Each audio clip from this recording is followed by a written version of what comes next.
മാംഗല്യം. അകത്തേക്ക് കയറിയ മിഥു വാതിൽ ചേർത്തടച്ചുകൊണ്ട് ഒരു പൊട്ടിക്കരച്ചിലോടെ ഭിത്തിയിലൂടെ ഊർന്ന് നിലത്തേക്കിരുന്നു. കൈവെള്ളയിൽ മുഖം പൂഴ്ത്തി ആർത്താർത്ത് കരഞ്ഞു. ഇതിപ്പോൾ അഭിയെക്കുറിച്ചുള്ള വിവരങ്ങൾ ഒന്നുമില്ലാതായിട്ട് ഏകദേശം 2-3 മാസത്തോളം ആയിരിക്കുന്നു. ഈശ്വര, അവൻ എവിടെയാണെങ്കിലും സന്തോഷമായിട്ടിരിക്കുന്നു എന്നറിഞ്ഞാൽ മതി. എന്തിനാ അഭി നീ എന്നെ ഇങ്ങനെ തീ തീറ്റിക്കുന്നത്? നിന്നെ പ്രണയിച്ചതിനുള്ള ശിക്ഷയാണോ ഇത്? മിഥു മനസ്സിൽ മന്ത്രിച്ചു. എത്ര നേരം ആ ഇരിപ്പിരുന്നെന്ന് അവൾക്ക് ബോധമില്ലായിരുന്നു. വൈകുന്നേരം പാർവതി വന്ന് ഡോറി തട്ടി വിളിക്കുമ്പോഴാണ് മിഥു ഒരു ഞെട്ടലോടെ ഇരുന്നിടത്ത് നിന്ന് ചാടിപ്പിടിഞ്ഞ് എഴുന്നേൽക്കുന്നത്. വാതിൽ തുറക്കാൻ പോകും മുമ്പ് കണ്ണാടിയിലേക്കൊന്ന് മുഖം നോക്കി. മിഥു തന്നെ ഭയന്നു പോയിരുന്നു അവളുടെ കോലം കണ്ടിട്ട്. ധൃതിയിൽ ഓടിപ്പോയി മുഖം ഒന്ന് കഴുകിക്കൊണ്ട് വാതിൽ തുറന്നു അവൾ. നീ ഇവിടെ എന്ത് ചെയ്യുമായിരുന്നു ഇത്ര നേരം? ഞാൻ എത്ര സമയമായി വിളിക്കുന്നു? സംശയത്തോടെ മിഥുവിനെ മൊത്തത്തിൽ ഒന്ന് നോക്കിക്കൊണ്ടാണ് പാർവതി ചോദിക്കുന്നത്. അത് പിന്നെ അമ്മേ, ഞാൻ ഞാൻ ഉറങ്ങുമായിരുന്നു. പെട്ടെന്ന് അമ്മ വിളിച്ചപ്പോൾ മുഖം ഒന്ന് കഴുകിയിട്ട് വരാമെന്ന് കരുതി. അതാ ഡോറ് തുറക്കാൻ ലേറ്റായത്. എല്ലാവരും ക്ഷേത്രത്തിൽ പോകാൻ റെഡിയാകുന്നു. നീ മാത്രം എന്തായി? ചായ കുടിക്കാനും ഒന്ന് താഴേക്ക് വന്നില്ല? പിന്നെ ജഗന പറഞ്ഞത് നിനക്ക് തലവേദനയാണെന്ന്. അതുകൊണ്ട് നീ റൂമിലേക്ക് കിടക്കാൻ പോയിന്ന്. തലവേദന കുറവുണ്ടോ? പാർവതി ചോദിച്ചപ്പോൾ മിഥു ആലോചനയോടെ ഒന്നും മൂളി. കുറവില്ലെങ്കിൽ പറ, ഞാൻ ടാബ്ലറ്റ് തരാം. അതല്ല, ഒരു ചായ കുടിച്ചാൽ മാറുമെങ്കിൽ വേഗം താഴേക്ക് വാ. ഞാൻ ചായ എടുത്തു തരാം. ചായ വേണ്ടമ്മേ, കുഴപ്പമില്ല. ഒന്ന് ഉറങ്ങി എഴുന്നേറ്റപ്പോൾ നല്ല ആശ്വാസമുണ്ട്. പാർവതിയുടെ മുഖത്തേക്ക് നോക്കാതെ മിഥു ആ കള്ളം പറഞ്ഞ് ഒപ്പിച്ചു. എങ്കിൽ പിന്നെ ഒരു കാര്യം ചെയ്യ്, നീ വേഗം റെഡിയാവ്. ജാൻവിക്ക് സെറ്റും മുണ്ട് ഉടുക്കണമെന്ന് പറഞ്ഞിരുന്നു താഴെ വന്നപ്പോൾ. നീ ഉടുപ്പിച്ചു കൊടുക്കില്ലേ അവളെ? അതിനെന്താമ്മേ, ഞാൻ ഉടുപ്പിച്ചോളാം. ഞാൻ അവളുടെ റൂമിലേക്ക് ഇപ്പം തന്നെ പോയിക്കോളാം. ശരി, എങ്കിൽ അധികം താമസിയാതെ വേഗം താഴേക്ക് വരണം. ക്ഷേത്രത്തിൽ പോയി വന്നിട്ട് കുറച്ച് ജോലികളൊക്കെ ഉണ്ട് എനിക്ക്. ശരിയമ്മേ. പാർവതി താഴേക്കിറങ്ങിയ സമയം തന്നെ മിഥു ധൃതി വെച്ച് ജാൻവിയുടെ മുറിയിലേക്ക് ചെന്നു. കട്ടിലിൽ ഇരിക്കുന്ന സെറ്റുമുണ്ടിലേക്ക് നോക്കി ആലോചനയോടെ നിൽക്കുകയാണ് ജാൻവി. ഓറഞ്ച് കറിയുള്ള പുളിയിലക്കര സെറ്റുമുണ്ടാണ്. അപ്പോൾ ഓറഞ്ച് നിറത്തിലെ ബ്ലൗസും. എന്താണൊരു ആലോചന?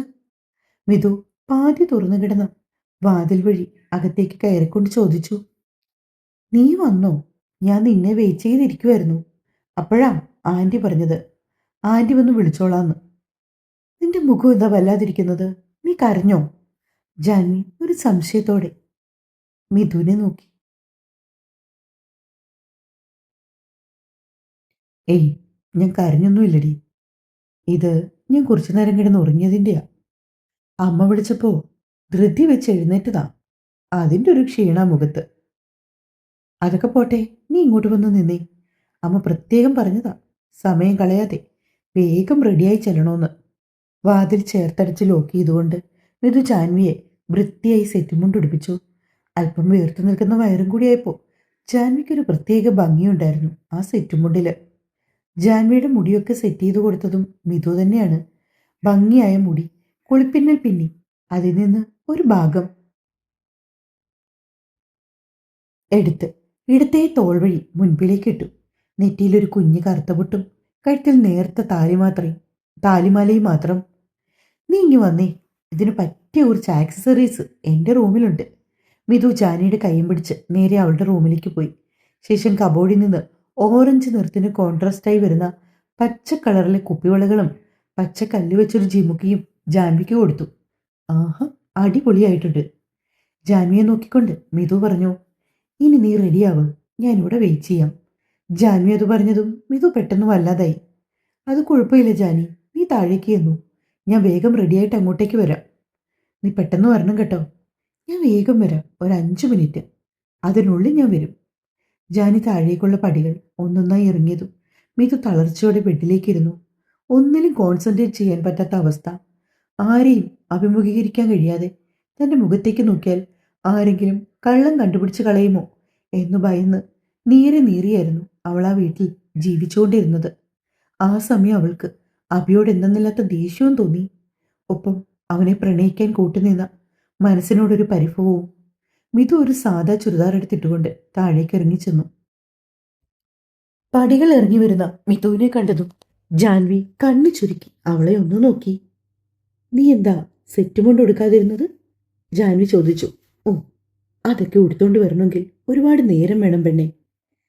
പിന്നെ നീയല്ലേ ഇന്ന് സെന്റർ ഓഫ് അട്രാക്ഷൻ. മിതു ജാൻവിയുടെ താടി പിടിച്ചു കൊഞ്ചിച്ചു. അതേസമയം മുകളിലേക്ക് റെഡിയായി ആകാൻ പോയ ജഗനും താഴേക്ക് ഇറങ്ങി വന്നു. ഒരു കരിമ്പച്ച കളറിലെ ഷർട്ടും ഗോൾഡൻ കസവ് വരുന്ന മുണ്ടുമായിരുന്നു ജഗന്റെ വേഷം. ജാൻവി അവനെ ആദ്യമായി കാണുന്നത് പോലെ കണ്ണെടുക്കാതെ നോക്കി നിന്നു പോയി. ജഗന്റെ മിഴികളും തിങ്ങി നിറഞ്ഞു നിന്നത് ആ ഉരുവളിലായിരുന്നു. സെറ്റുമുണ്ടിൽ അവൾ അതീവ സുന്ദരിയായിരുന്നു. പോരാത്തതിനിപ്പോ ജാൻവിക്ക് ഒരൽപ്പം വയറും കൂടിയുണ്ട്. ജഗൻ നടന്ന് ജാനിക്കരികിലേക്ക് വന്നു. അടിപൊളിയാണല്ലോ എന്റെ ജാനിക്കുട്ടി. ആരും കേൾക്കാതെ രഹസ്യം പോലത് അവൻ അവളുടെ കാതിൽ പറഞ്ഞു. അവന്റെ വാക്കുകൾ കേൾക്കെ ചുവന്നുപോയി പെണ്ണ്. ജഗനും സൂപ്പറായിട്ടുണ്ട്. ജാൻവി തോളുകൊണ്ട് അവന്റെ തോളിൽ തട്ടി. അപ്പോഴേക്കും പാർവതിയും സേതുനാഥനും എല്ലാവരും ഇറങ്ങി വന്നു. പിന്നീട് അവരെല്ലാവരും ഒന്നിച്ച് ക്ഷേത്രത്തിലേക്ക് പുറപ്പെട്ടു. പാർക്കിങ്ങിൽ കാറ് നിർത്തി. ധൃതിയിൽ ഓടിവന്ന് ജാനിക്ക് വേണ്ടി ഡോർ തുറന്നു കൊടുക്കുകയും അവളെ ശ്രദ്ധയോടെ പുറത്തേക്ക് ഇറക്കുകയും ചെയ്യുന്ന ജഗനെ പാർവതി അതീവ സന്തോഷത്തോടെയാണ് നോക്കി നിന്നത്. അത് കണ്ടുനിന്ന എല്ലാ മുഖങ്ങളിലും ആ സമയം ഒരു ചിരി വിടർന്നു. ക്ഷേത്രത്തിന് പുറത്ത് ചെരുപ്പൊക്കെ ഊരിയിട്ട ശേഷം എല്ലാവരും ഒന്നിച്ചകത്തേക്ക് കയറി. ഇടയ്ക്കിടയ്ക്ക് പരിചയക്കാർ ഓരോരുത്തരും വരുന്നുണ്ട്. മാണിക്യമംഗലത്തുകാരുടെ കുടുംബക്ഷേത്രമായതുകൊണ്ട് തന്നെ വരുന്നവർക്കെല്ലാം അവരോടൊരു പ്രത്യേക ബഹുമാനമൊക്കെ ഉണ്ട്. അതീവ സ്നേഹത്തോടെ ഓടി അവർ കരിയിലേക്ക് വരികയും വിശേഷങ്ങൾ തിരക്കുകയും ഒക്കെ ചെയ്യുന്നുണ്ട് ആളുകൾ. ജാനിയെ കണ്ട് ഒന്ന് രണ്ടാളുകൾ അവർക്കടുത്തേക്ക് വന്നപ്പോൾ പാർവതി പരിചയപ്പെടുത്തി കൊടുക്കുന്നുണ്ട്. ജഗന്റെ ഭാര്യയാണെന്ന്. ആഹാ, ഇതിപ്പോ എത്രാമത്തെ മാസാ മോളെ? 5 മാസം കഴിഞ്ഞു. എല്ലാത്തിനും ആവേശത്തോടെ മറുപടി പറയുന്നത് പാർവതിയാണ്. ജാനി ഒരു ചിരിയോടെ നിന്നതേ ഉള്ളൂ. എങ്കിൽ പിന്നെ ഞങ്ങൾ തൊഴുതിട്ട് വരാം സുമേ. അതും പറഞ്ഞുകൊണ്ട് പാർവതി ജാൻവിയെയും കൊണ്ട് നേരെ നടക്കിലേക്ക് കയറിപ്പോയി. മോളെ, മനസ്സുരുക്കി വിളിച്ചോ. കോവിലകത്തെ പരദേവതയാണ്. വിളിച്ചാ വിളിപ്പുറത്താ. പാർവതി അത് പറഞ്ഞതും ജാനി കൈകൂപ്പി കണ്ണുകൾ ഇറുക്കിയടച്ച് പ്രാർത്ഥിച്ചു. അവളുടെ പ്രാർത്ഥനകൾ അത്രയും ചുറ്റിപ്പറ്റി നിന്നത് ജഗനെയും തങ്ങൾക്ക് ജനിക്കാൻ പോകുന്ന പൊന്നോമനെയും കുറിച്ചാണ്. ക്ഷേത്രത്തിൽ വലം വെച്ച്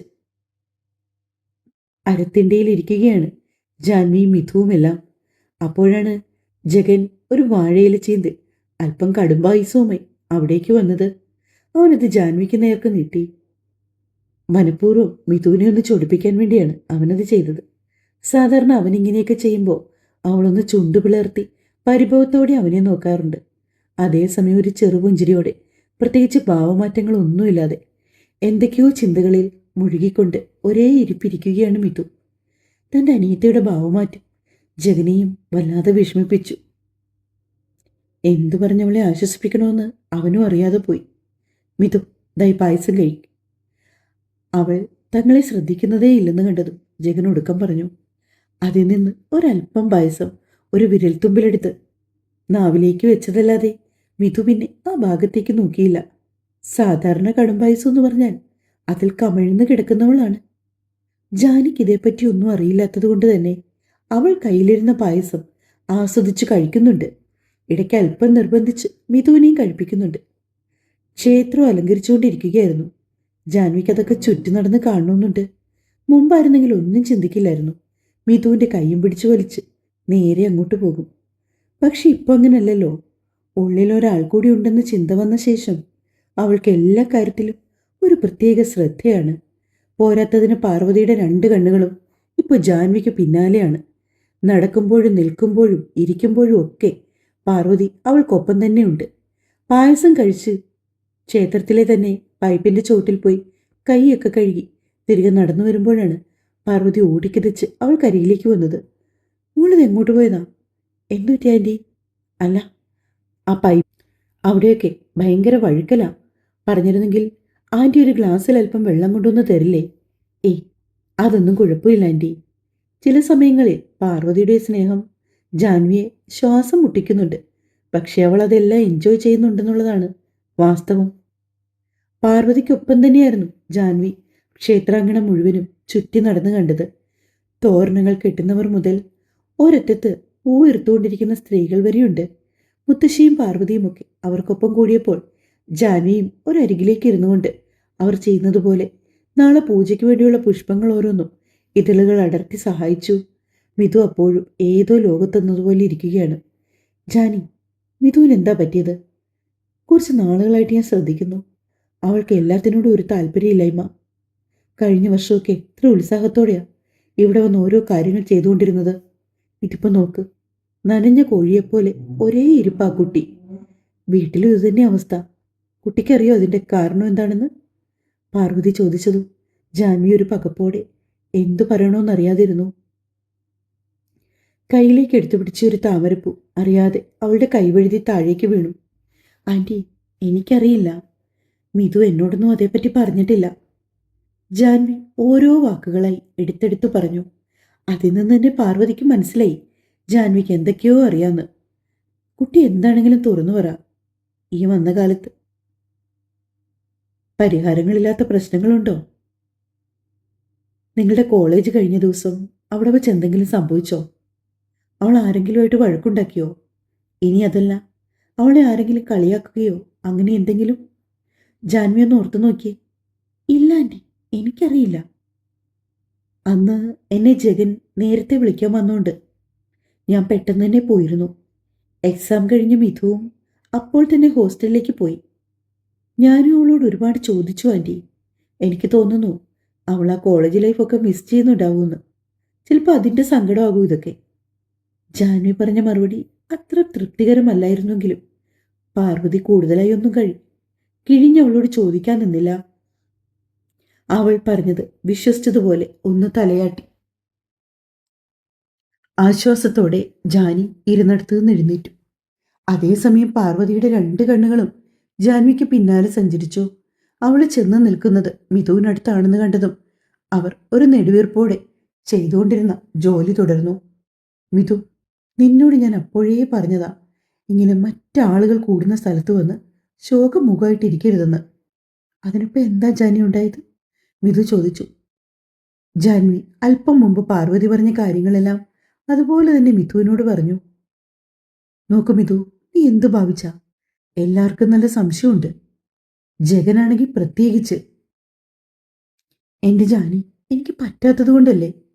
എങ്ങനെയാ ഞാൻ മനസ്സിൽ ഇത്രയും സങ്കടങ്ങൾ ഒളിപ്പിച്ച് പുറമേ ചിരിച്ചു കളിച്ച് സന്തോഷമായിട്ടിരിക്കുന്നത്?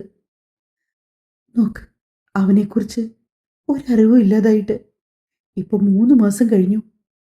ഇതിനിടയിൽ ആകെ കൂടി അറിയാൻ കഴിഞ്ഞത് റിസൾട്ട് വന്നു കഴിഞ്ഞപ്പോൾ അഭി കോളേജിലോ മറ്റോ വന്നിരുന്നു എന്നത് മാത്രമാണ്. ടീച്ചേഴ്സിനെ ഒക്കെ ഞാൻ കോണ്ടാക്ട് ചെയ്യാൻ ശ്രമിച്ചു. പക്ഷെ അഭി എവിടെയാണെന്ന് ആർക്കും അറിയില്ല. ആരും അവനോട് അതേപ്പറ്റിയൊന്നും ചോദിച്ചില്ല. ആരുടെയും കയ്യിൽ അവൻ്റെ കോണ്ടാക്ട് നമ്പർ ഇല്ല. അവൻ സോഷ്യൽ മീഡിയ അക്കൗണ്ട് എല്ലാം ഡിലീറ്റ് ചെയ്തു. ഒരെത്തും പിടിയും കിട്ടുന്നില്ല. എൻ്റെ ദേവി, നീ തന്നെ ഒരു വഴി കാണിച്ചതാ. മിഥു നടക്കിലേക്ക് നോക്കി നെഞ്ചിൽ കൈവച്ചു പറഞ്ഞു. ഒരു നിമിഷം മിഥുവിനോട് ഇനി എന്തു പറയണമെന്നറിയാതെ ജാൻവി കൊഴിഞ്ഞു. അപ്പോഴാണ് ജഗൻ അവിടേക്ക് വന്നത്. നിങ്ങൾ രണ്ടാളും എന്താ ഇവിടെ മാറി നിൽക്കുന്നത്? അവിടെ ചെന്ന് അമ്മയൊക്കെ ഒന്ന് ഹെൽപ്പ് ചെയ്യായിരുന്നില്ലേ? ഞാൻ ഇത്രയും നേരം അവിടെ നിൽക്കുമായിരുന്നു ജഗൻ. പിന്നെ പെട്ടെന്ന് ഞാൻ മിഥുവിനെ കണ്ടപ്പോൾ ഇങ്ങോട്ടേക്ക് വന്നതാ. താൻ ടയേർഡാണോ? ജഗൻ ജാൻവിയോട് ചോദിച്ചു. അങ്ങനെയാണെങ്കിൽ ഞാൻ തിരികെ കോവിലത്തേക്ക് കൊണ്ടുവിടാം. ഏയ്, ടയേർഡൊന്നും അല്ല ജഗൻ. നല്ല അന്തരീക്ഷമല്ലേ, കുറച്ച് നേരം കൂടി ഇവിടെ ഇരുന്നിട്ട് പോയാൽ മതി. എങ്കിൽ ശരി, രണ്ടാളും ചെല്ല്. ഇവിടെ ഇങ്ങനെ മാറിയിരിക്കാതെ. എനിക്ക് കുറച്ച് കാര്യങ്ങളൊക്കെ അന്വേഷിക്കാനുണ്ട്. അതും പറഞ്ഞ് മുണ്ടും മടക്കി കുത്തി ജഗൻ പോയപ്പോൾ ജാൻവി ആരാധനയോടെ അവനെ തന്നെ നോക്കി നിന്ന് പോയി. പിന്നെ പെട്ടെന്ന് എന്തോ ഓർമ്മ വന്നതുപോലെ മിഥുവിൻ്റെ കയ്യിൽ പിടിച്ചു. നീ വന്നേ, ഇവിടെ ഇങ്ങനെ മാറി നിൽക്കണ്ട. തൽക്കാലം ഞാൻ പറഞ്ഞല്ലോ, ഉള്ളിൽ എത്ര സങ്കടവും ദേഷ്യവും ഉണ്ടെങ്കിലും പുറമെ സന്തോഷം അഭിനയിക്കുക. അതേ നിവൃത്തിയുള്ളിപ്പോൾ. മനസ്സില്ലാ മനസ്സോടെ മിഥു ജാനിക്കൊപ്പം അങ്ങോട്ടേക്ക് ചെന്നു. ശേഷം അവിടെ കൂട്ടിയിരുന്ന പുഷ്പങ്ങൾ ഓരോന്നും കയ്യിലേക്കെടുത്ത് ഇതൾ അറുത്തു മാറ്റിവെച്ചു. ഏകദേശം രാത്രിയോടെ അടുപ്പിച്ചായിരുന്നു ക്ഷേത്രത്തിൽ നിന്നും അവരെല്ലാവരും മടങ്ങി കോവിലകത്തേക്ക് വന്നത്. കുറേ നേരം ഇരിക്കുകയും നടക്കുകയൊക്കെ ചെയ്തതിന്റെ ഫലമായി ജാൻവിക്ക് വല്ലാത്ത ക്ഷീണം തോന്നുന്നുണ്ട്. അതുകൊണ്ട് വേഗം ഡ്രസ്സ് മാറി താഴേക്ക് വന്നുകൊണ്ട് അവൾ ആഹാരം കഴിച്ചു കിടക്കാനായി മുകളിലേക്ക് പോയി. ജഗൻ ക്ഷേത്രത്തിലെ കാര്യങ്ങളെല്ലാം ഓരോ ആളുകളെ ഏൽപ്പിച്ച് തിരികെ വീട്ടിലേക്ക് വരുമ്പോഴേക്കും ജാൻവി ഉറക്കം പിടിച്ചിരുന്നു. ഇടതുവശം ചെരിഞ്ഞ് ഒരു കൈ വയറിൽ താങ്ങിപ്പിടിച്ച് വല്ലാത്തൊരു രീതിയിലാണ് പെണ്ണ് കിടന്നുറങ്ങുന്നത്. ജഗൻ അല്പനേരം അവളെ തന്നെ നോക്കി നിന്നു. പിന്നെ മെല്ലെ അവളുടെ കൈ മാറ്റി ആ വയറിലും നെറ്റിയിലും ഒക്കെ ഒന്ന് ചുംബിച്ചു. അപ്പോഴേക്കും തന്നെ കുറുകിക്കൊണ്ട് പെണ്ണ് തിരിഞ്ഞവന്റെ അടുത്തേക്ക് വന്നു. അവളെ ചേർത്ത് പിടിച്ചുകൊണ്ടവൻ ഉറങ്ങാനായി കിടന്നത്. പിറ്റേന്ന് ക്ഷേത്രത്തിൽ കൊടിയേറുന്ന ദിവസമായതുകൊണ്ട് തന്നെ കോവിലകത്തിനോട് ചേർന്നുള്ള കാവിൽ പ്രത്യേക പൂജയൊക്കെ ഉണ്ടായിരുന്നു. അതുകൊണ്ട് തന്നെ പതിവിന് വിപരീതമായി ജാൻവി അലാറമൊക്കെ വെച്ച് നേരത്തെ ഉണർന്നു. ജഗൻ അപ്പോഴും സുഖ ഉറക്കത്തിലാണ്. അവനെ ഉണർത്താതെ തന്നെ കുളിച്ചു ഫ്രഷായി തലയിൽ തോർത്ത് ചുറ്റി കെട്ടിവെച്ചുകൊണ്ട് താഴേക്ക് ഇറങ്ങി ചെന്നു അവൾ. പാർവതി അപ്പോൾ അടുക്കളയിൽ ജോലി ചെയ്യുന്ന സ്ത്രീകൾക്ക് എന്തൊക്കെയോ നിർദ്ദേശങ്ങളൊക്കെ കൊടുത്തുകൊണ്ട് അവിടെ നിൽപ്പുണ്ടായിരുന്നു. പതിവില്ലാതെ ജാൻവി അടുക്കളയിലേക്ക് വന്നതും പാർവതി അവളെ ചേർത്ത് പിടിച്ചു. മോൾ എന്തിനാ ഇവിടേക്ക് വന്നത്? എന്തെങ്കിലും വേണമെങ്കിൽ ആൻറ്റിയെ വിളിച്ചാൽ മതി. ഏയ്, അത് കുഴപ്പമില്ല ആൻറ്റി. മോൾക്ക് എങ്ങനെ? രാവിലെ പാലെടുക്കട്ടെ? വേണ്ട ആൻറ്റി, എനിക്ക് ഈ ടൈമിൽ ഇപ്പോൾ പാലൊക്കെ കുടിച്ചാൽ ഭയങ്കര വോമിറ്റിംഗ് ആണ്. അതുകൊണ്ട് ഞാനിപ്പോൾ തൽക്കാലത്തേക്ക് അതൊക്കെ സ്റ്റോപ്പ് ചെയ്തിരിക്കുക. എനിക്ക് കുറച്ച് ചൂടുവെള്ളം മതി. ജാൻവി പാർവതിയോടത് പറയുന്നത് കേട്ടതും സഹായത്തിന് നിന്നവരിൽ ഒരാൾ പെട്ടെന്ന് തന്നെ ഫ്ലാസ്കിൽ നിന്നും ചൂടുവെള്ളം ഒരു ഗ്ലാസ്സിലേക്ക് പകർത്തി ജാൻവിക്ക് നേരെ നീട്ടി. അവരെ നോക്കി ഒരു ചിരിയോടെ അവളത് വാങ്ങി ചുണ്ടോട് ചേർത്തുകൊണ്ട് മെല്ലെ ഉമ്മറത്തേക്ക് നടന്നു. ഉമ്മറത്ത് ആരും ഇല്ലായിരുന്നതുകൊണ്ട് തന്നെ ജാൻവി വെറുതെ പടിക്കെട്ടുകളിലേക്ക് ഇരുന്ന് താടിക്ക് കയ്യും കൊടുത്ത് എന്തൊക്കെയോ ആലോചനകളിൽ മുഴുകി. അപ്പോഴാണ് അവൾ ശ്രദ്ധിക്കുന്നത് തലേ ദിവസം രാത്രി പെയ്ത മഴയിൽ മുറ്റുമൊക്കെ നനഞ്ഞു കിടക്കുന്നുവെന്ന്. ജാൻവിയുടെ കണ്ണുകൾ വെറുതെ ആ മുറ്റത്താകമാനം ഓടി നടന്നു. ആദ്യമായിട്ട് ഈ വീടിന്റെ പടി കയറിയത് അവൾക്ക് ഓർമ്മ വന്നു. അന്നൊരിക്കൽ പോലും ചിന്തിച്ചിരുന്നില്ല പിന്നീട് താൻ ഈ വീട്ടിലെ ഒരു അംഗമായി മാറുമെന്ന്. അപ്പോഴാണ് പാർവതി വീണ്ടും അവിടേക്ക് വന്നത്. ആഹാ, മോൾ ഇവിടെ ഇരിക്കുവാണോ? ഞാൻ റൂമിൽ ചെന്നു. അപ്പോഴാ ജഗൻ പറഞ്ഞത് റൂമിലില്ല, മിക്കവാറും താഴേക്ക് പോയിട്ടുണ്ടാവുമെന്ന്. എന്താ ആൻറ്റി? ബ്രേക്ക്ഫാസ്റ്റ് കഴിക്കാം. ഇന്ന് കാവിൽ വിളക്ക് വെക്കാൻ പോകേണ്ടത് മോളും ജഗനും ഒന്നിച്ചാകട്ടോ. നിങ്ങളുടെ വിവാഹത്തിന് ശേഷം വരുന്ന ആദ്യ ഉത്സവമല്ലേ, അതുകൊണ്ട് എല്ലാത്തിനും മുന്നിൽ തന്നെ ഉണ്ടാവണം മോളും ജഗനും. മോൾക്ക് വേറെ ബുദ്ധിമുട്ടൊന്നും ഇല്ലല്ലോ അല്ലേ? ഏയ് ഇല്ല ആൻറ്റി, ഞാൻ ഓക്കെയാണ്. എങ്കിൽ ആഹാരമൊക്കെ കഴിച്ചിട്ട് വാ. കാവിൽ പോയി വിളക്ക് വെച്ച് ക്ഷേത്രത്തിൽ പോയി തൊഴുതിട്ട് വരാം. ഇന്നലെ നമ്മൾ ക്ഷേത്രത്തിൽ പോയി മടങ്ങി വന്ന ശേഷം ഞാൻ മാനസയും ജയനെയും കോവിലകത്തേക്ക് ക്ഷണിച്ചിരുന്നു ഉത്സവത്തിനു വേണ്ടി. ഉത്സവത്തിന്റെ ലാസ്റ്റ് ദിവസം അവർ വരാമെന്ന് സമ്മതിച്ചിട്ടുണ്ട്. പെട്ടെന്ന് പാർവതി അത് പറഞ്ഞപ്പോൾ ജാൻവിക്ക് കൂടുതൽ സന്തോഷം തോന്നി. ജാൻവി ഡൈനിങ് ഹാളിലേക്ക് ചെല്ലുമ്പോൾ ജഗൻ അവിടെ ഇരുന്ന് ആഹാരമൊക്കെ കഴിക്കുന്നുണ്ട്. അവളും അവൻ അടുക്കിലേക്ക് വന്നിരുന്നു. ശേഷം പ്ലേറ്റിലേക്ക് 2 ഇഡലിയും അല്പം സാമ്പാറും ചമ്മന്തിയും വിളമ്പി ആസ്വദിച്ചു കഴിച്ചു. ഇപ്പോൾ ചില ഭക്ഷണങ്ങൾക്കൊക്കെ ഒരു വല്ലാത്ത സ്വാദ് ജാൻവിക്ക് തോന്നാറുണ്ട്. പിന്നെ മുമ്പിൽ ഇഷ്ടമല്ലാത്ത പല കറികളും അവൾക്കിപ്പോൾ ഏറെ പ്രിയപ്പെട്ടതാണ്. ചില സമയങ്ങളിൽ ജഗൻ കഴിക്കുന്ന ആഹാരങ്ങളോട് ഒരു കൊതി തോന്നും. അവൾ ഇപ്പോഴേ ഉറപ്പിച്ചു പുറത്തു വരാൻ പോകുന്ന ജൂനിയർ ഒരച്ചക്കുട്ടിയായിരിക്കുമെന്ന്. ആഹാരം കഴിച്ചുകൊണ്ടിരിക്കുന്നതിനിടയിൽ ഒരു ചിരിയോടെ എന്തൊക്കെയോ ആലോചിച്ചുകൊണ്ടിരിക്കുന്ന ജാനിയെ കണ്ണു കൂർപ്പിച്ചൊന്ന് നോക്കി ജഗൻ. അവന്റെ ആ നോട്ടത്തിന്റെ അർത്ഥം മനസ്സിലായതുപോലെ പെട്ടെന്ന് ആഹാരം വാരി കഴിച്ചുകൊണ്ട് അവൾ മുകളിലേക്ക് പോയി. അത് കാണുകെ അവന് ചിരി വന്നു. മുമ്പ് വീട്ടിൽ പോയപ്പോൾ മാനസി അവൾക്ക് വേണ്ടി വാങ്ങി വെച്ചിരുന്ന ഡ്രസ്സെല്ലാം അവൾ ഫ്ലാറ്റിലേക്ക് കൊണ്ടുപോയിരുന്നു. അതിൽ ധാവണിയും കോട്ട് സെറ്റും സാരികളും അങ്ങനെ പലതരത്തിലുള്ള ഡ്രസ്സുകളുണ്ട്. അതിൽ നിന്നും കോവിലകത്തേക്ക് വരുമ്പോൾ ഇടാനായി ജാൻവി കുറച്ചെണ്ണം കയ്യിൽ കരുതി. ഇത്തവണ ജാൻവിയുടെ കണ്ണുകൾ ഉടക്കിയത് മഞ്ഞയും മെറൂണും കലർന്ന ധാവണിയിലാണ്. ഭംഗിയായി പ്ലേറ്റ് എടുത്ത് കുത്തി മുടി ഇന്നലെ മിതു കെട്ടിക്കൊടുത്തതുപോലെ വിടർത്തിയിട്ടു. നെറ്റിയിൽ ഒരു കുഞ്ഞി കറുത്ത പൊട്ടും സീമന്തരേഖയിൽ അല്പം സിന്ദൂരവും മാത്രം. ഒരു കയ്യിൽ വാച്ചും മറുകൈയിൽ മറൂൺ നിറത്തിലെ കുപ്പിവളകളും. കഴുത്തിൽ ജഗൻ കെട്ടിക്കൊടുത്ത ആ ആലിലെ താലി ഒരു നേർത്ത നൂല് പോലെയുള്ള മാലയിൽ തൂങ്ങിയാടുന്നു. അതിനപ്പുറത്തേക്ക് കൂടുതൽ ചമയങ്ങളൊന്നുമില്ലാതെ പടികളിറങ്ങി താഴേക്ക് ചെന്നു അവൾ. അപ്പോഴാണ് മിഥു അവിടേക്ക് വന്നത്. ആഹാ, നീ റെഡിയായിരുന്നോ? ജാൻവിയുടെ ധാവണി പ്ലേറ്റുകളെല്ലാം ഒന്ന് ശരിയാക്കി കൊടുക്കുന്നതിനിടയിൽ മിഥു ചോദിച്ചു. ദാ ഇപ്പം റെഡിയായി വന്നതേ ഉള്ളൂ.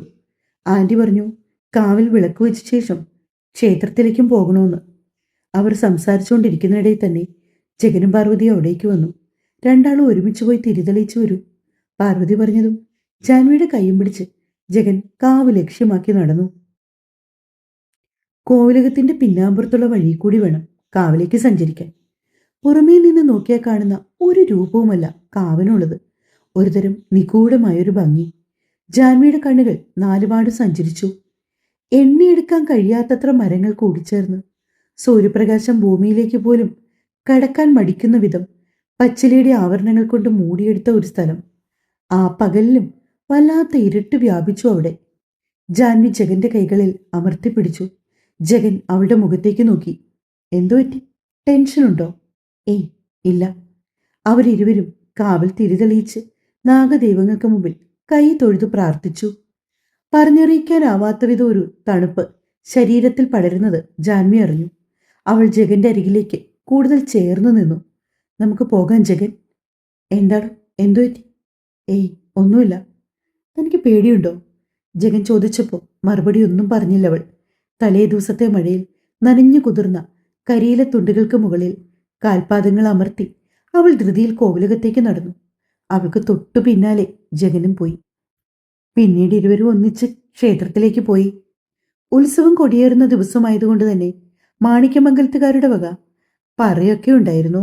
ജാൻവിക്ക് അതൊക്കെ ആദ്യത്തെ എക്സ്പീരിയൻസ് ആണ്. എല്ലാ കാര്യങ്ങളും വളരെ എൻജോയ് ചെയ്താണ് അവൾ ചെയ്തത്. പതിയെ ദിവസങ്ങളൊന്നൊന്നായി മുന്നോട്ടു പോയി. ഉത്സവത്തിന്റെ അവസാന ദിവസമെത്തി. അന്ന് ജാൻവിയെ അക്ഷരാർത്ഥത്തിൽ ഞെട്ടിച്ചുകൊണ്ടാണ് ഉച്ച കഴിഞ്ഞ നേരത്ത് മാനസിയും ജയനും കോവിലകത്തേക്ക് വന്നത്. സന്തോഷത്തോടെ ഓടിച്ചെന്നവൾ ഇരുവരെയും കെട്ടിപ്പിടിച്ചു. സുഖമല്ലേ മോളെ? മാനസി അവളുടെ കവിളിലേക്ക് കൈ ചേർത്ത് വെച്ചു. ജാൻവിക്ക് പിന്നാലെ ഇറങ്ങി വന്ന പാർവതിയും രാമനാഥനും സേതുനാഥനും എല്ലാവരും വളരെ സ്നേഹത്തോടെ തന്നെ അവരെ അകത്തേക്ക് ക്ഷണിച്ചു. ജഗനും ഉണ്ടായിരുന്നു അവർക്കൊപ്പം. പിന്നീട് ഊണുമേശയ്ക്ക് ചുറ്റുമിരുന്നവർ എല്ലാവരും കൂടി വർത്തമാനമൊക്കെ പറഞ്ഞു. അവിടെ കളിയും ചിരിയും സംസാരവും ഒക്കെ കൊണ്ട് ആ വീട് നിറഞ്ഞു വന്നു. അപ്പോഴാണ് മിഥു പെട്ടെന്ന് മുകളിൽ നിന്ന് ഓടി താഴേക്ക് വന്നത്. എന്തോ പറയാനായി വന്നവൾ പതിയെ മാനസയും ജയനെയും കണ്ടതോടെ ഒരു പുഞ്ചിരിയോടെ പാർവതിക്കരികിലേക്ക് നിന്നു. താഴെ തന്നെയുള്ള ഒരു റൂം മാനസിക്കും ജയനും വേണ്ടി പാർവതി അറേഞ്ച് ചെയ്തിരുന്നു. യാത്രയൊക്കെ കഴിഞ്ഞു വന്നതുകൊണ്ട് തന്നെ അവരോട് റെസ്റ്റ് എടുക്കാൻ പറഞ്ഞ് ഓരോരുത്തരും അവരവരുടെ ജോലികളിലേക്ക് തിരിഞ്ഞു. വൈകുന്നേരം 6 മണിക്ക് ക്ഷേത്രത്തിൽ പ്രത്യേക പൂജയുണ്ട്. അപ്പോഴാണ് വിളക്കെടുപ്പ്. ജാൻവിയും ജഗനും മുന്നിൽ നിന്ന് വിളക്കെടുക്കണമെന്ന് പാർവതി വീണ്ടും അവരെ ഓർമ്മിപ്പിച്ചു. തിരക്കുകളൊക്കെ ഒന്ന് ഒഴിഞ്ഞതും ബാൽക്കണിയിൽ എന്തോ ആലോചനയോടെ ഇരിക്കുന്ന ജാൻവിയുടെ അടുത്തേക്ക് മിഥു വന്നു. അതീവ സന്തോഷത്തോടെയാണ് മിഥു വരുന്നത്. കുറേ നാളുകൾക്ക് ശേഷം അവളുടെ മുഖത്തൊരു ചിരി കണ്ടതും ജാൻവിക്കും അത് വല്ലാത്ത ആശ്വാസമായി. എന്താണ്? കാര്യമായ ആഘോഷത്തിലാണല്ലോ. ജാനി, എനിക്ക് ജോലി കിട്ടി. പെട്ടെന്ന് മിഥു പറഞ്ഞതും അവളുടെ സന്തോഷം ജാൻവിയുടെ മുഖത്തേക്കും വ്യാപിച്ചു. ആഹാ, എവിടെ? ബാംഗ്ലൂര്. ജാൻവിയുടെ മുഖത്തെ സന്തോഷം പതിയെ കെട്ടടങ്ങി. നീ ബാംഗ്ലൂർക്ക് പോകാൻ തീരുമാനിച്ചോ? പിന്നെ അല്ലാതെ. സത്യം പറഞ്ഞാലേ ആ ജോലി കിട്ടണമെന്ന് ഞാൻ ഒരുപാട് ആഗ്രഹിച്ചിരുന്നു. എനിക്ക് വയ്യ ജാനി, ഇവിടെ ഇങ്ങനെ എല്ലാവരുടെയും മുമ്പിൽ അഭിനയിച്ച് നിൽക്കാന്. സ്വസ്ഥമായ ഒരു സ്ഥലത്തേക്ക് പോകണം. പറ്റുന്നില്ല ഇവിടെ. സാരമില്ല, എല്ലാം ശരിയാകും മിഥു. പക്ഷെ ഒരു പ്രശ്നമുണ്ട്. ഇക്കാര്യം വീട്ടിൽ പറഞ്ഞാൽ ഇവിടെ ആരെങ്കിലും സമ്മതിക്കുമോ എന്നൊരു ഡൗട്ട്. നീ എന്നെ ഒന്ന് സപ്പോർട്ട് ചെയ്യണേ. എങ്ങനെയെങ്കിലും എനിക്ക് ആ ജോലിക്ക് പോയേ പറ്റൂ. അതൊന്നും കുഴപ്പമില്ല. ഞാൻ ജഗനോട് പറഞ്ഞോളാം. ജഗൻ ആൻറ്റിയോടൊക്കെ പറയും. നീ അതോർത്ത് വിഷമിക്കണ്ട കേട്ടോ. അതൊക്കെ പോട്ടെ, എന്നാണ് ജോയിൻ ചെയ്യേണ്ടത്? ആസ് സൂൺ ആസ് പോസിബിൾ എന്നാണ് അവർ പറഞ്ഞിരിക്കുന്നത്. ഞാൻ വിചാരിക്കുന്നത് ഉത്സവം കഴിഞ്ഞ് 2 ദിവസത്തിന് ശേഷം പുറപ്പെടാമെന്നാണ്. ഇത്ര പെട്ടെന്നോ? അതെ ജാനി, എത്രയും പെട്ടെന്ന് പോകാൻ കഴിയുമോ അത്രയും പെട്ടെന്ന് തന്നെ എനിക്കിവിടം വിട്ട് പോകണം. മിഥു, നീ അബിയുടെ ഓർമ്മകളിൽ നിന്ന് ഓടി ഒളിക്കാനാണോ ശ്രമിക്കുന്നത്? മിഥുവിൻ്റെ മാനസികാവസ്ഥ നന്നായി അറിയാവുന്നത് കൊണ്ട് തന്നെ ജാനിക്ക് ആ സമയം അങ്ങനെ ചോദിക്കാനാണ് തോന്നിയത്. മിതു ഒന്നും പറയാതെ നിറഞ്ഞ കണ്ണുകളോടെ മുറിവിട്ട് ഇറങ്ങിപ്പോയപ്പോൾ അവളോട് അങ്ങനെ ചോദിക്കേണ്ടിയിരുന്നില്ലെന്ന് ജാൻവിക്ക് തോന്നിപ്പോയി. വൈകുന്നേരം ആയപ്പോഴേക്കും കയ്യിലൊരു ആമാടപ്പെട്ടിയും താങ്ങിപ്പിടിച്ച് ജാൻവിയുടെ മുറിയിലേക്ക് ചെല്ലുകയാണ് പാർവതി. ജാൻവി ആ സമയം ഫോണിൽ എന്തോ നോക്കിക്കൊണ്ട് ബെഡിലിരിക്കുകയായിരുന്നു. മോളെ, പാർവതി വിളിച്ചതും അവൾ വാതിൽ തുറന്നു. പിന്നാലെ പാർവതി അകത്തേക്ക് കയറി. എന്താമ്മേ? അവരുടെ കയ്യിലിരിക്കുന്ന ആ ബോക്സ് കണ്ടതും കാര്യം മനസ്സിലാകാത്തതുപോലെ ജാൻവി ചോദിച്ചു. മോളെ, ഇതാണ് മുത്തശ്ശിയുടെ ആമാടപ്പെട്ടി. നമ്മൾ തലമുറകളായി കൈമാറി വരുന്നതാണിത്. മുത്തശ്ശി അത് എനിക്ക് തന്നു. ഇനി ഞാനിത് നിനക്ക് തരുവാണ്. ജാൻവിക്കൊന്നും മനസ്സിലാവുന്നില്ല. പാർവതി ആ ആമാടപ്പെട്ടി തുറന്നു കാണിച്ചു. ജാൻവിയുടെ കണ്ണുകൾ മിഴിഞ്ഞുപോയി. പലതരത്തിലുള്ള ട്രഡീഷണൽ ഓർണമെന്റ്സ് ആയിരുന്നു അതിൽ മുഴുവനും. ഇതിലിരിക്കുന്ന ആഭരണങ്ങളിൽ നിന്ന് മോൾക്ക് ഇഷ്ടപ്പെട്ടതൊക്കെ ധരിച്ചു വേണം ഇന്ന് ക്ഷേത്രത്തിലേക്ക് വരാൻ. അതൊരു ചടങ്ങാണ്. കോവിലകത്തെ സ്ത്രീകൾ നന്നായി അണിഞ്ഞൊരുങ്ങി ഉത്സവത്തിന്റെ ഓരോ ചടങ്ങുകളും ഭംഗിയോടെ നിർവഹിക്കുന്നത് കാലങ്ങളായി നമ്മൾ പിന്തുടരുന്ന ഒരു ശീലമാണ്. അധികം ആഭരണങ്ങളൊന്നും ഇഷ്ടമല്ലെന്ന് പറഞ്ഞ് മോളായിട്ട് ആ രീതിക്കൊന്നും മാറ്റം വരുത്താൻ നിൽക്കരുത്. പാർവതി സ്നേഹത്തോടെ ജാൻവിയോട് പറഞ്ഞു. പിന്നെ മോൾക്കിന്ന് ക്ഷേത്രത്തിൽ പോകുമ്പോൾ ധരിക്കാൻ വേണ്ടി അമ്മ സാരിയും ബ്ലൗസും എടുത്ത് വെച്ചിട്ടുണ്ട്. കഴിഞ്ഞ ദിവസം പുറത്തു പോയപ്പോൾ അവിടെ അത് ഹാങ് ചെയ്തിട്ടിരിക്കുന്ന കണ്ടപ്പോൾ നിനക്ക് നന്നായി ചേരുമെന്ന് തോന്നി. അമ്മ അത് ഇവിടേക്ക് കൊണ്ടുവന്നാൽ അതിട്ടിട്ട് വരുമോ ഇന്ന് ക്ഷേത്രത്തിലേക്ക്? അതിനെന്താ ആൻറ്റി, ഞാനത് ഇട്ടുകൊണ്ട് വരാം.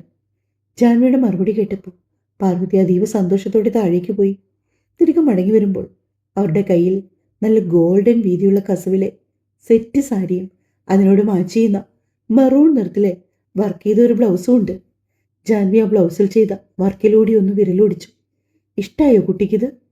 ഒരുപാട് ഇഷ്ടമായി ആൻറ്റി. വൈകുന്നേരം മിതു വന്ന് റെഡിയാക്കി തരും കേട്ടോ. അതും പറഞ്ഞ് അവളുടെ കവിളിൽ അരുമയായി ഒന്ന് തഴുകിക്കൊണ്ട് പാർവതി മുറിവിട്ടും പുറത്തേക്ക് നടന്നു. ജാൻവി ദീർഘമായി ഒന്ന് ശ്വാസം എടുത്തുകൊണ്ട് ബെഡിലേക്കിരുന്നു.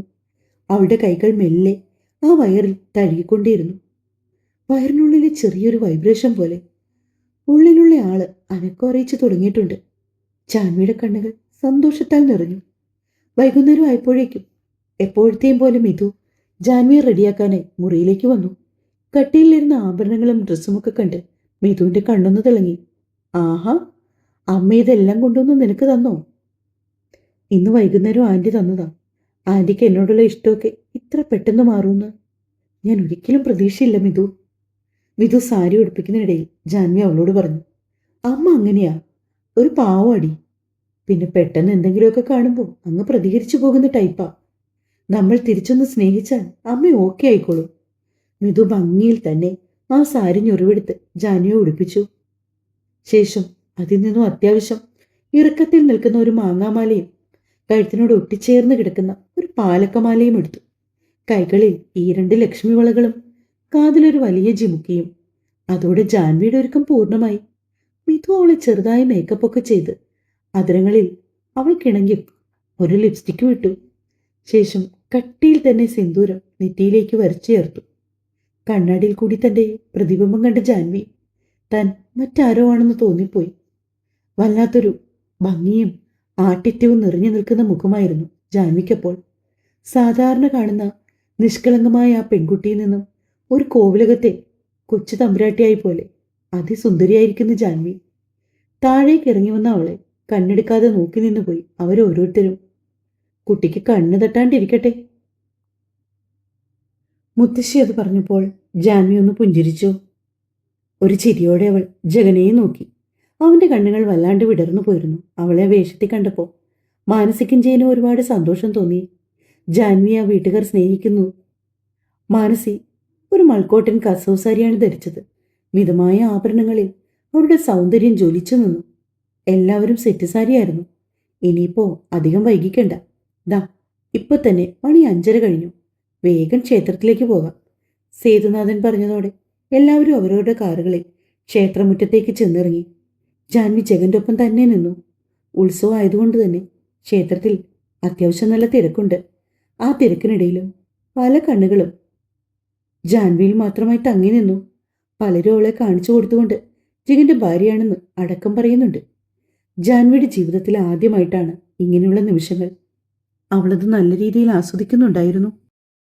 ഭഗവാന്റെ മുമ്പിൽ നിറപറയൊക്കെ സമർപ്പിച്ച് പൂജാരി നൽകിയ വിളക്കുമേന്തി ജാൻവിയും ജഗനും കൈകോർത്ത് പിടിച്ച് പ്രാർത്ഥനയോടെ ക്ഷേത്രത്തിന് 3 പ്രാവശ്യം വലം വെച്ചു.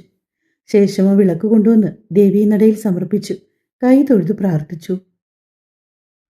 ആ സമയത്ത് അവളുടെ മിഴികൾ നിറഞ്ഞു. തങ്ങളുടെ കുഞ്ഞിന് ആയുസ്സും ആരോഗ്യവും കൊടുത്ത് അനുഗ്രഹിക്കണേ. അതുമാത്രമായിരുന്നു അവളുടെ ചുണ്ടിൽ നിറഞ്ഞു നിന്നത്.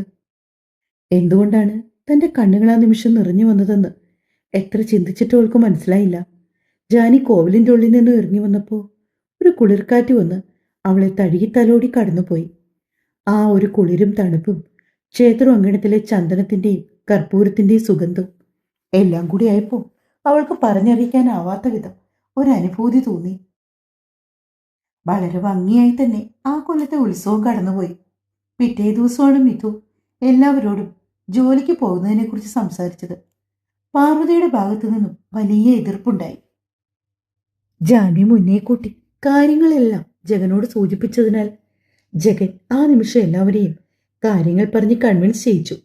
അമ്മേ, അവൾക്ക് പോകണമെങ്കിൽ കുറച്ചുനാൾ പോയി ജോലി ചെയ്യട്ടെ. ഇവിടെ ഇങ്ങനെ അടച്ചു പൂട്ടിയിട്ടിരുന്നാൽ മിഥുവിന് ഓരോരോ പ്രശ്നങ്ങൾ ഉണ്ടാകത്തേ ഉള്ളൂ.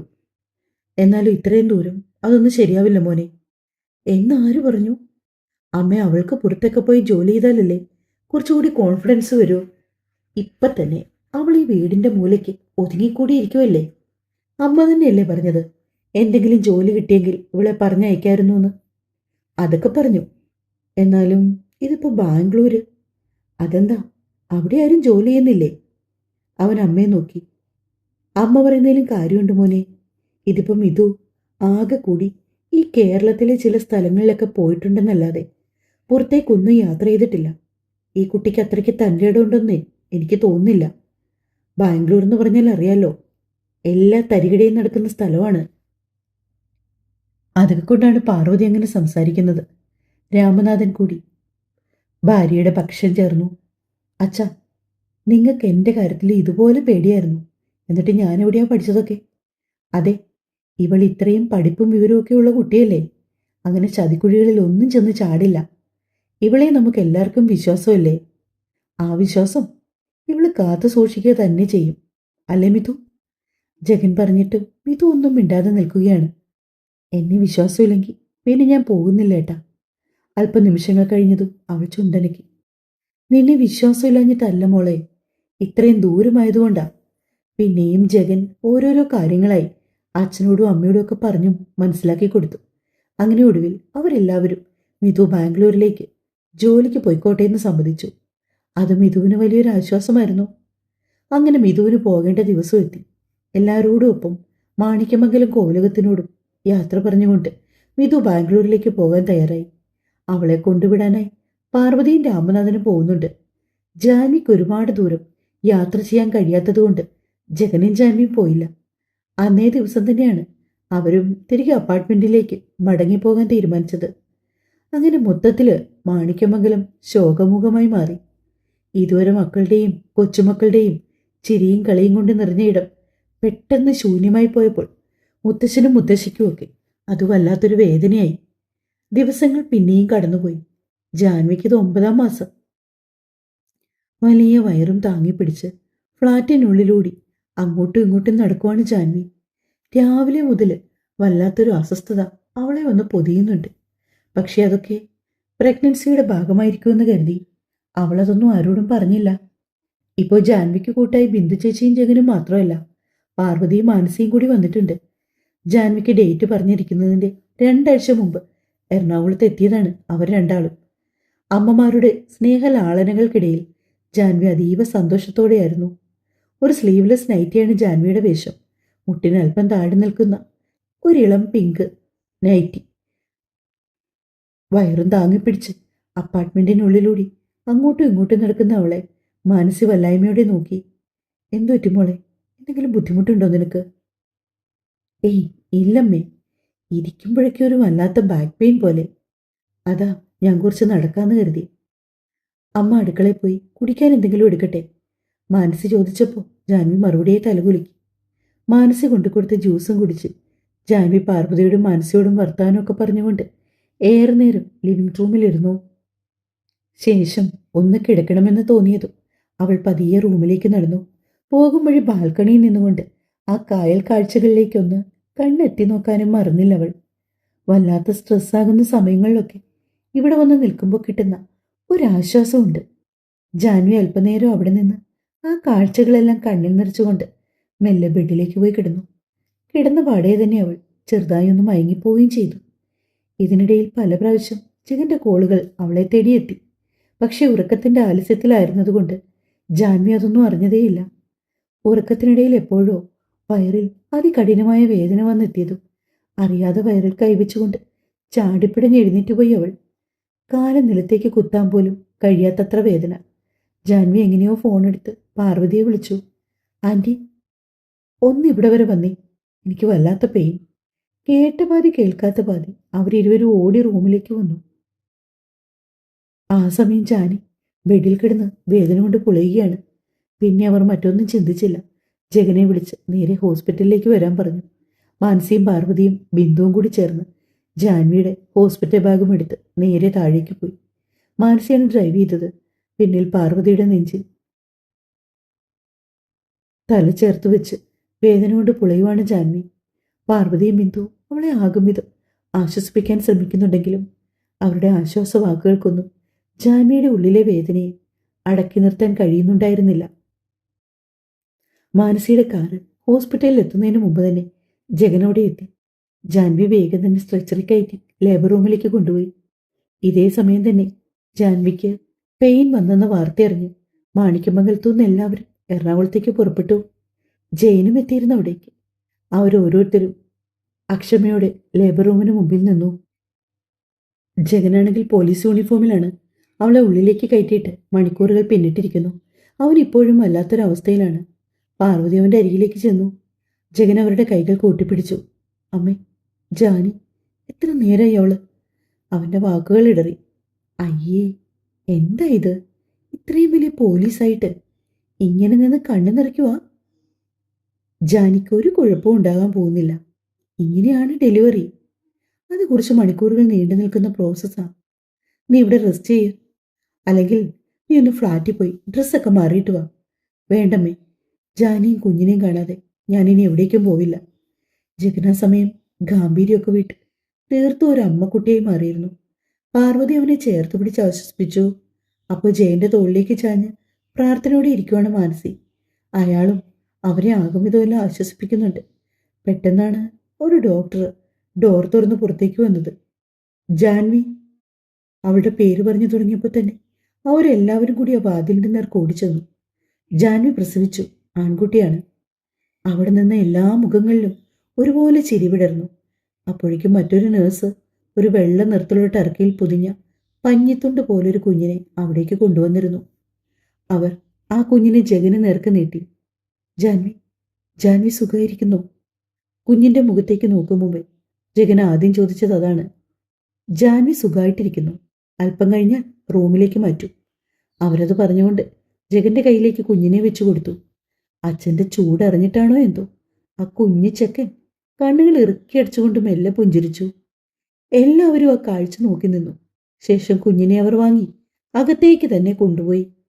സന്തോഷം കൊണ്ട് ജയൻ പോയി സ്വീറ്റ്സ് ഒക്കെ വാങ്ങി അവിടെയുള്ള സ്റ്റാഫിനൊക്കെ വിതരണം ചെയ്തു. പിന്നെ 1-2 മണിക്കൂറുകൾക്ക് ശേഷം ജാൻവിയും കുഞ്ഞിനെയും റൂമിലേക്ക് മാറ്റി. ജാൻവി അപ്പോഴും മയക്കത്തിലാണ്. കുഞ്ഞിച്ചക്കനാവട്ടെ ഇടയ്ക്കിടയ്ക്ക് ഉണർന്ന് കരയുന്നുണ്ട്. കരയുമ്പോൾ പാർവതിയും മാനസിയും മാറി മാറി എടുത്തു നടക്കും. ജഗൻ ഇപ്പോഴും ജാൻവിക്ക് അടുത്ത് തന്നെയാണ്. ക്യാനുല കുത്തി അവളുടെ കയ്യിൽ വിരൽ ചേർത്ത് പിടിച്ച് അവൾ കണ്ണു തുറക്കുന്നതും നോക്കിയിരിക്കുവാണവൻ. കുറേയേറെ സമയത്തിന് ശേഷം ജാൻവി മയക്കം വിട്ടുണരുമ്പോൾ ആദ്യം കാണുന്നത് ജഗന്റെ മുഖമാണ്. അവളുടെ മുഖത്തും ക്ഷീണം ബാധിച്ചതുപോലെ ഒരു പുഞ്ചിരി വിടർന്നു. റൂമിൽ എല്ലാവരും ഉണ്ടായിരുന്നെങ്കിൽ കൂടി ജഗൻ അതൊന്നും കാര്യമാക്കാതെ അവളുടെ നെറ്റിയിലേക്ക് വീണു കിടക്കുന്ന കുറുനിരകൾ വകഞ്ഞു മാറ്റി നെറ്റിത്തടത്തിലേക്ക് ഒന്ന് ചുംബിച്ചു. അവന്റെ കണ്ണ് അറിയാതെ നിറഞ്ഞു പോയിരുന്നു ആ നിമിഷം. എല്ലാ മുഖങ്ങളിലും വീണ്ടും ഒരു പുഞ്ചിരി. മിഥുനാണ് ഏറെ വിഷമം. അവൾ ജോലിക്ക് ജോയിൻ ചെയ്തിട്ട് 6 മാസം ആകാത്തതുകൊണ്ട് അവൾക്ക് പെട്ടെന്നൊന്നും ലീവിന് അപ്ലൈ ചെയ്യാൻ പറ്റിയില്ല. എങ്കിലും വീഡിയോ കോൾ വിളിച്ചവൾ കുഞ്ഞിനെ കണ്ടു. 2-3 ദിവസങ്ങൾ അവർ ഹോസ്പിറ്റലിൽ കഴിച്ചുകൂട്ടി. നാളെയാണ് ജാൻവിക ഡിസ്ചാർജ്. റൂമിൽ പാർവതിയും മാനസിയും ജയനും എല്ലാവരും ഉണ്ട്. പിറ്റേ ദിവസം തന്നെ ജാൻവിയെ ഡിസ്ചാർജായി വീട്ടിലേക്ക് കൊണ്ടുവന്നു. മാനസിയുടെ ആഗ്രഹപ്രകാരം അവളെ നേരെ അവരുടെ വീട്ടിലേക്കാണ് കൊണ്ടുപോയത്. ശേഷം കുഞ്ഞിന് 3 മാസം തികയുമ്പോൾ മാണിക്യമംഗലത്തേക്ക് വിടാന്ന് പറഞ്ഞു. പാർവതിക്കും സ്വീകാര്യമായിരുന്നു അത്. എങ്കിൽ പോലും ആഴ്ചയിൽ 1-2 പ്രാവശ്യം പാർവതിയും രാമനാഥനും കുഞ്ഞിനെ കാണാൻ വേണ്ടി ജാൻവിയുടെ വീട്ടിൽ വരും. ചിലപ്പോൾ 1-2 ദിവസം നിന്നിട്ടാവും മടങ്ങിപ്പോകാറുള്ളൂ അവർ. അത്രയ്ക്ക് ഇഷ്ടമാണ് എല്ലാവർക്കും ആ കുഞ്ഞു ചെക്കനെ. മിതു കുഞ്ഞിനെ കാണാനായി വന്നത് അവന്റെ നൂലുകെട്ടിന്റെ സമയത്താണ്. 28 ദിവസത്തെ പ്രസവ ശുശ്രൂഷയിൽ ജാൻവി അതീവ സുന്ദരിയായി. അല്പം വണ്ണമൊക്കെ വെച്ച് ശരീരവും തുടുത്ത കവിളിണകളും ആര് കണ്ടാലും കണ്ണെടുക്കാതെ നോക്കി നിൽക്കുന്ന തരത്തിലുള്ള ഒരു പെണ്ണായി മാറി അവൾ. റോയൽ ബ്ലൂ നിറത്തിലെ ബ്ലൗസും നേരിയതുമാണ് അവളുടെ വേഷം. ജഗനും കുഞ്ഞിച്ചക്കനും അതേ നിറത്തിലുള്ള ഷർട്ടും മുണ്ടും. കുഞ്ഞിന്റെ ചെവിയിൽ പേര് വിളിച്ചോളൂ. ക്ലോക്കിലേക്ക് നോക്കി സമയം ഉറപ്പുവരുത്തിക്കൊണ്ട് മുത്തശ്ശൻ പറഞ്ഞതും തളർവെറ്റില വെച്ച് കുഞ്ഞിന്റെ ഒരു കാതു മറച്ചു പിടിച്ച് ജഗൻ മെല്ലെ ആ പേര് മന്ത്രിച്ചു. ഋഗ്വേദ്. എല്ലാവരുടെയും ഋതുക്കുട്ടൻ. കുറേ ദിവസങ്ങൾ കുഞ്ഞിനെ കാണാതിരുന്നത് കൊണ്ട് തന്നെ മിതു അവനെ താഴത്തും തറയിലും വെക്കാതെ കൊണ്ടു നടക്കുവാണ്. ഇടയ്ക്ക് അവൻ വിശന്ന് കരയുമ്പോൾ മാത്രം ഫീഡ് ചെയ്യാൻ ജാൻവിയുടെ തുടരും. അങ്ങനെ എല്ലാവരുടെയും പൊന്നോമനയായി നമ്മുടെ ഋതുക്കുട്ടൻ വളർന്നു.